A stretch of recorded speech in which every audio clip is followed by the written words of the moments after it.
AIMIM पक्षातून राजीनामा देऊन राष्ट्रवादी काँग्रेस पार्टी अजित पवार गटामध्ये गेलेले रियाज खरादी यांनी राष्ट्रवादी काँग्रेस पार्टीच्या स्थानिक नेतृत्वावर नाराजी व्यक्त करत अपक्ष म्हणून आपला उमेदवारी अर्ज भरला। त्यावेळी त्यांनी शिंदे सेना व राष्ट्रवादी काँग्रेस पार्टी अजित पवार गटावर जोरदार टीका केली। ते बोलताना म्हणाले, राष्ट्रवादी काँग्रेस पार्टीसाठी शिंदे सेना बरोबर युती ही घातक आहे। आम्हाला ही युती पटली नाही। मुस्लिम समाज राष्ट्रवादी पक्षाकडून दूर गेलेला आहे।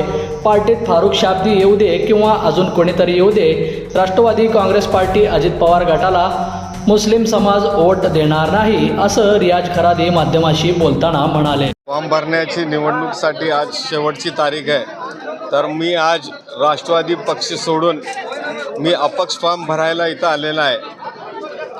मी राष्ट्रवादी पक्ष यासाठी सोडलो की शिंदेसोबत जी युती होती ते राष्ट्रवादीसाठी घातक आहे। मी तुम्हाला एक थोडक्यात सांगू इच्छितो की जर शिंदे सेना राष्ट्रवादीसमोर उभारली असती तर ते BJPचे वोट कट करू शकते, परंतु आता प्रभाग 14, 16, 17, 20, 22 यामध्ये शिंदे सेना जर उभारली असती तर एकतर्फी राष्ट्रवादीचे कॅन्डिडेट निवडून आले असते, परंतु आता न उभारल्यामुळे हे वोट BJPला जाणार। हे राष्ट्रवादीची गेम झालेली आहे। राष्ट्रवादीच्या नेतृत्वाला कळलं नाही, ते राजकारणी नाही आहे, ते आहे ना फक्त शोबाजी करणारे नेते होते।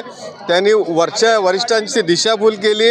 51 लढले, 40 लढून 10 प्रभागात लक्ष दिले असते तर कमी कमी 20-22 राष्ट्रवादीचे आले असते, परंतु राष्ट्रवादीसाठी हे युती घातक आहे आणि आम्हाला पटला नाही। मुस्लिम समाज राष्ट्रवादी पक्षापासून दूर गेलेला आहे। शाब्दी येऊ दे राष्ट्रवादीमध्ये या कुठलाही मुस्लिम नेता येऊ दे, राष्ट्रवादी काँग्रेसला मुस्लिम मत देणार नाही। हे राष्ट्रवादीची पॉलिटिकल सुसाईड आहे। ही युती म्हणजे आत्मघाती आहे। काही दिवसांपूर्वी प्रवेश झाला तुमचा? हा, मी प्रवेश यासाठी केलो होतो की अजितदादा सेक्युलर होते, मुस्लिम समाजाला न्याय देणारे नेते होते म्हणून मी केलो होतो, परंतु शिंदे सोबत गेल्यामुळे मुस्लिम समाज राष्ट्रवादीपासून दूर गेलेला। प्रभागातून भरणार आहे मी प्रभाग 14D मधून लढणार आहे। मी आता अपक्ष आहे, बघू आत काय होत आहे। बंधुप्रेम न्यूज चॅनलला लाईक, सबस्क्राईब व बेल आयकॉन दाबायला विसरू नका। धन्यवाद।